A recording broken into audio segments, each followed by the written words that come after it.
गुरु ब्रह्मा गुरु विष्णू गुरुदेवो महेश्वरा गुरु साक्षात परब्रह्म तस्मै श्री गुरुवे नमः. नमस्कार. श्री स्वामी समर्थ. तुमचं सर्वांचं आपल्या चॅनलमध्ये खूप खूप मनापासून स्वागत आहे. तर आज आहे गुरुपौर्णिमा. तुम्हा सगळ्यांना माझ्याकडून गुरुपौर्णिमेच्या स्वामीमय शुभेच्छा. तर आज गुरुपौर्णिमेनिमित्त आपण आपल्या व्हिडिओमध्ये खूप सुंदर अशी माहिती बघणार आहोत की गुरु आता महाराजांचं गुरुपद महाराजांना दिलेलं आहे, तर आपण आपल्यामध्ये काय बदल केले पाहिजेत. बघा, गुरुपद घेतलं, गुरुपद दिलं आणि आहे तसंच वागलं तर याला काही अर्थ नाही. अर्थात आपण या ब्रह्मांडाच्या नायकाला आपलं गुरु केलेलं आहे, आपलं गुरुपद दिलेलं आहे, तर आपलेसुद्धा आचार विचार असतील किंवा आपल्या वागणुकीत बदल असेल, ह्या गोष्टीसुद्धा पाळल्या पाहिजेत. खरं तर थोडं तुम्हाला आवाज बॅकग्राऊंडला वेगळा येत असेल कारण पाऊस येतो आहे, त्याच्यामुळे मी थोडं मोठ्याने बोलते. तर बघा, तुम्ही आज जर महाराजांना गुरुपद दिलं असेल तर खरंच सांगते खूप नशीबवान आणि खूप भाग्यवान आहात की तुम्ही महाराजांना गुरुपद दिलं, महाराजांना गुरु करून घेतलं. खरा भाग्यवान तोच असतो जो महाराजांच्या सानिध्यात असतो, महाराजांची सेवा करतो. आणि जो महाराजांची सेवा करतो ना, त्याला त्याच्या आयुष्यामध्ये कधीच कशाचीच कमी नाही पडत. हे तितकं शाश्वत सत्य आहे. पण आपण देखील सेवा करत असताना काही अशा गोष्टी पाळल्या पाहिजेत, काही अशा गोष्टी स्वतःहून आपल्यामध्ये बदल केले पाहिजेत, जे बदल महाराजांना अपेक्षित असतात. आणि ज्या काही गोष्टी असतात त्या अशा काही चुका आपण करत असतो ज्या प्रत्यक्ष महाराजांना सुद्धा आवडत नाहीत. बघा, कधी कधी काही ताईंच्या कमेंट्स येतात की ताई आम्ही खूप सेवा करतो, खूप पारायणं केली, पण आम्हाला कधीच प्रचिती नाही आली किंवा कधी अनुभव नाही आला. तर यामागं काय कारण आहे हो?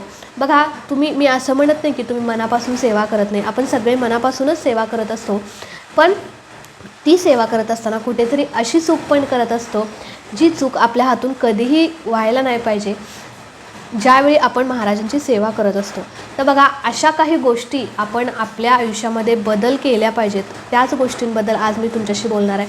सगळ्यात पहिले, आज तुम्ही जर गुरुपद घेतला असेल तर नक्कीच महाराजांना सांगून टाका की आजपासून या गोष्टी मी तुमच्या चरणांशी वाहिलेल्या आहेत, आजपासून मी माझ्या स्वतःमध्ये हे बदल केलेले आहेत आणि आजपासून मी अशा पद्धतीने वागणार आहे, माझ्या विचारामध्ये बदल करणार आहे. आणि जे काही माझ्या आयुष्यामध्ये संकट आहे, दुःख आहे, ते महाराज तुमच्या कृपेने कमी होऊ दे अशी तुम्हाला प्रार्थना करायची आहे. तर त्याची पहिली गोष्ट कोणती? बघा, महाराजांना फक्त आपल्याकडून निस्सीम भक्ती हवी आहे. तुम्ही किती महाराजांना साज शृंगार करता, किती आरास करता, किती त्यांना अर्पण करता, फुलं बिलं, हे महाराज कधीही बघत नाहीत. महाराजांना फक्त मनापासून केलेली सेवा प्रिय असते. तर तुम्ही जी सेवा करताय ना, खरंच सांगते, पहिली गोष्ट, तुम्ही जी पण सेवा करताय, कितीही करा, तोडकी मोडकी कितीही सेवा करा, ती मनापासून करा. उगाच दिखावा म्हणून तुम्ही सेवा करू नका. बघा, एखादं तुम्ही पारायण केले आणि ते पारायण केल्यानंतर तुम्ही जगभर सांगत फिरायला की मी आज पारायण केलं, मी हे श्री गुरुचरित्राचं पारायण केलं किंवा मी ही सेवा केली, मी ती सेवा. बघा, त्या सेवेला काही अर्थ उरत नाही, खरंच सांगतो. आणि त्याचा अनुभव, त्याची प्रचिती पण आपल्याला येत नाही. बघा, स्वामीचरित्र सारामृतामध्ये पण सांगितलेलं आहे की मी आहे स्वामी भक्त, मिरवू नये लोकात. तर हे खरंच आहे. आपण ज्यावेळी महाराजांची भक्ती करतो त्यावेळी आपण आपल्या जवळच ती भक्ती ठेवली पाहिजे, ना की जगभर ढिंडोरा पिटवला पाहिजे. त्यामुळे याचं आपल्याला तोटा काय होतो की कितीही सेवा केली तरी त्याचं फळ आपल्याला मिळत नाही, कारण ती गोष्ट साक्षात महाराजांनाच मान्य नाही आहे. बघा, तुम्ही एखादी सेवा केली आहे, तुम्हाला अनुभव आला आहे, तर ती सेवा तुम्ही इतरांना, एखाद्या गरजूला सांगा, तो खूप दुःखात आहे, खूप संकटात आहे किंवा त्या संकटातून त्या व्यक्तीला मार्ग मिळत नाही बाहेर पडण्याचा. त्यावेळी त्या व्यक्तीला तुम्ही मदत करू शकता की बाबा, मी ही सेवा केली आहे आणि मी ही सेवा करून मला खूप चांगला अनुभव आला, मी या संकटातून बाहेर पडलो, तूसुद्धा ही सेवा कर, नक्कीच तुला तुझ्या संकटातून, दुःखातून मार्ग मिळेल, महाराजातून तुला बाहेर काढतील. आणि ही सेवा करायला तुम्ही त्याला भाग पाडा. त्याने जर ही सेवा केली आणि त्याच्या आयुष्यातलं दुःख, संकट संपलं, अर्थात संपतंच, पण हे अशा प्रकारे जर तुम्ही सेवा सांगितली एखादा, तर ती खूप मोठी सेवा आहे. आणि आपले परमपूज्य गुरुमाऊली देखील सांगतात, जो सेवा देतो बघा, सेवेकरी घडवा, असं आपल्या परमपूज्य गुरुमाऊलींनी सांगितलेलं आहे. आणि तुमच्यामुळे जर एखाद्याचं चांगलं झालं, एखाद्या व्यक्तीच्या आयुष्यामध्ये आनंद आला, सुख आला, तर त्याच्यापेक्षा मोठी सेवा नाही आणि त्याच्यापेक्षा मोठं पुण्य नाही, हे लक्षात घ्या. म्हणून म्हणते की एखाद्याला तुम्ही मदत करा, सेवेची मदत करा. तुम्ही केलेली सेवा गावभर म्हणजे सांगत फिरू नका की मी ही सेवा केली, मी ती सेवा केली, तर त्या सेवेला काही अर्थ उरत नाही. त्यानंतरची दुसरी गोष्ट म्हणजे मोठेपणा. बघा तुमच्याकडे खूप पैसा आहे, प्रॉपर्टी आहे, तुम्ही जगभर फिरताय, कधी केंद्रात गेलात, मठात गेलात, दागदागिने घालून गेलाय, उंची साडी वस्त्र, बघा महाराजांना ही गोष्ट अप्रिय आहे, अप्रिय. महाराजांच्या दर्शनाला आपण जातो त्यावेळी आपण साधेपणानंच गेलं पाहिजे. बघा ज्यावेळी महाराज अक्कलकोटमध्ये होते सगुण रूपामध्ये, त्यावेळी मालोजीराजे आले होते महाराजांच्या दर्शनासाठी. बघा अर्थात ते राजे होते, त्यांनी आपल्या स्वतःबरोबर खूप असे घोडे, हत्ती, लवाजमा आणि त्याचबरोबर दागदागिने घातले होते किंवा महाराजांना मिठाई, असे बरेच काय काय ते घेऊन आले होते. पण याची खरंच गरज नव्हती. आणि हे सगळं म्हणजे मालोजीराजे ज्यावेळी घेऊन आले त्यावेळी महाराजांना खूप राग आला. अर्थात मालोजीराजे त्यांच्या दर्शनासाठीच आले होते, पण त्यांनी एक चूक केली की त्यांचं जे काही वैभव होतं, त्यांचा जो काही मोठेपणा होता तो सुद्धा त्यांनी त्यांच्यासोबत आणला होता. आणि हे सगळं बघून आपल्या महाराजांना खूप राग आला. त्यावेळी ते तिथून तडक उठले आणि निघून गेले. त्यावेळी मालोजीराजेसुद्धा त्यांच्या मागोमाग गेले. महाराजांना विचारलं की महाराज माझं काही चुकलं का? तर महाराज म्हणाले तू माझ्या दर्शनासाठी आलायस की तुझा मोठेपणा मला दाखवायला आलायस? तर असं म्हटल्याबरोबर मालोजीराजेंना त्यांची चूक कळली आणि ते सगळं काही आहे महाराजांनी महाराजांची माफी मागितली. महाराज माझं चुकलं, मला माफ करा, आजपासून माझ्याकडून ही कधी चूक होणार नाही. आणि तर हे सगळ्यात महत्त्वाचं आहे. बघा आपण ज्यावेळी केंद्रात जातो, मठात जातो, साधेपणानं गेलं पाहिजे. अर्थात तुमच्याकडे पैसा आहे, प्रॉपर्टी आहे, पण तुमच्या पैशापेक्षा, तुमच्या प्रॉपर्टीपेक्षा तुमची सेवा खूप महत्त्वाची आहे. बघा आपले महाराज ब्रह्मांडाचे नायक आहेत, त्यांच्या अख्ख्या ब्रह्मांडाची किंमत त्यांच्या लंगोटी एवढी पण आहे. आणि आपण काय महाराजांना देणार आहोत सांगा? काहीच नाही. आपण भरपूर म्हणतो की महाराज मी तुम्हाला माझी ही इच्छा पूर्ण करा, माझं हे काम होऊ देत, ती इच्छा पूर्ण करा, मी तुम्हाला सोन्याचा हार घालीन, चांदीचा ग्लास देईन, किंवा अशा बऱ्याच आपण महाराजांना नवस बोलतो. पण हे नवस पूर्णपणे चुकीचे आहेत. बघा महाराजांना तुम्ही सांगा की महाराज माझी ही इच्छा पूर्ण होऊ दे, मी तुमचे 108 पारायण करेन, मी तुमचं अखंड नामस्मरण करेन, तुमची रोज नित्यसेवा करेन. असे तुम्ही जर महाराजांना नवस बोलला, अशी प्रार्थना केला, तर नक्कीच तुमची जे काही संकट आहे, जी काही इच्छा आहे ती नक्की महाराज पूर्ण करतील, यात काही शंका नाही. पण तुम्ही मनापासून सेवा करा. सेवा करत असताना कधीही मनामध्ये अहंकार, मोठेपणा, गर्विष्ठपणा कधीही बाळगू नका. त्याचबरोबर तुम्ही अर्थात स्वामी सेवेत आलात ना, आजपासून तुम्ही महाराजांना गुरुपद दिलेलं आहे, शक्य होईल तुम्ही तेवढे मांसाहार वर्ज करा.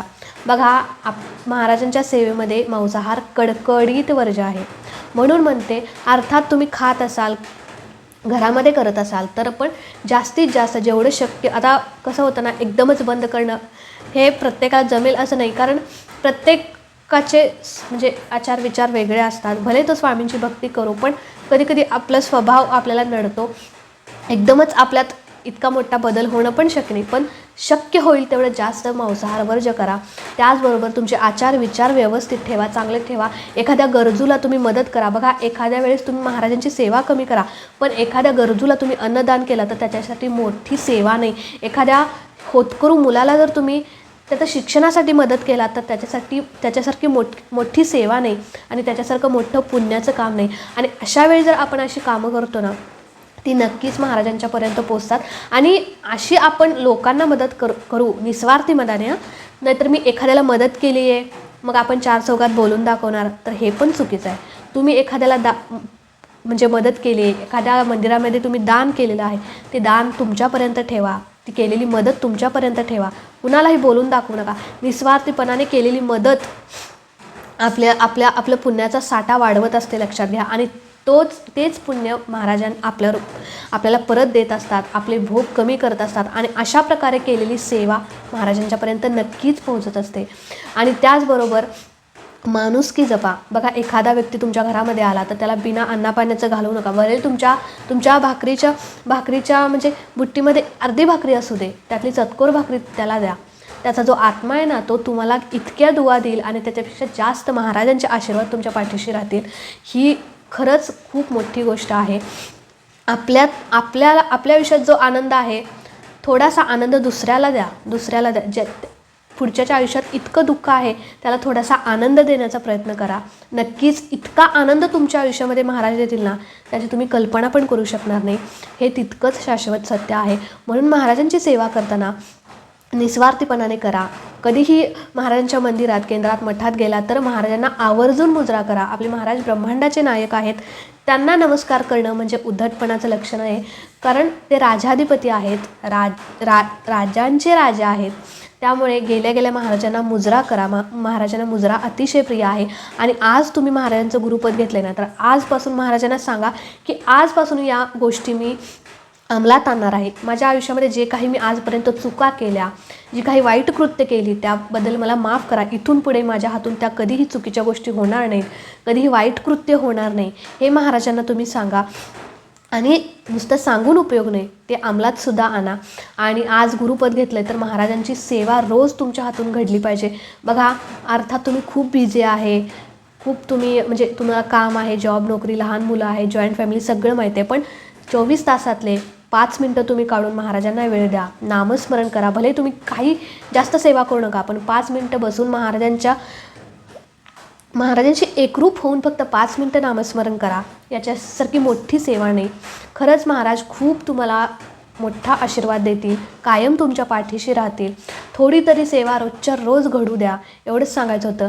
आणि हे जे काही बदल आहेत ते आजपासून नक्की तुमच्या आयुष्यामध्ये करा. नक्कीच आयुष्यात खूप चांगले अनुभव येतील आणि केलेली सेवासुद्धा महाराजांच्यापर्यंत पोहोचणार, हे तितकंच खरं आहे. तर आजच्या व्हिडिओमध्ये मला एवढंच सांगायचं होतं. तर व्हिडिओ आवडला असेल तर नक्कीच लाईक करा, शेअर करा. चॅनलवरती नवीन असाल तर चॅनलला सबस्क्राईब नक्की करा. भेटूया अशाच एका नवीन व्हिडिओसोबत, नवीन सेवेसोबत. तोपर्यंत खुश राहा, आनंदी राहा. आणि हो, मलासुद्धा तुमच्यासोबत एक गोष्ट शेअर करायची आहे. गुरुपौर्णिमेच्या दिवशी महाराजांनी मलासुद्धा खूप सुंदर अशी अनमोल भेट दिलेली आहे. आणि ते काय आहे ते तुम्हाला उद्याच्या व्हिडिओमध्ये कळेलच. गुरुपौर्णिमेचा व्लॉग तुमच्यासमोर उद्या येईलच.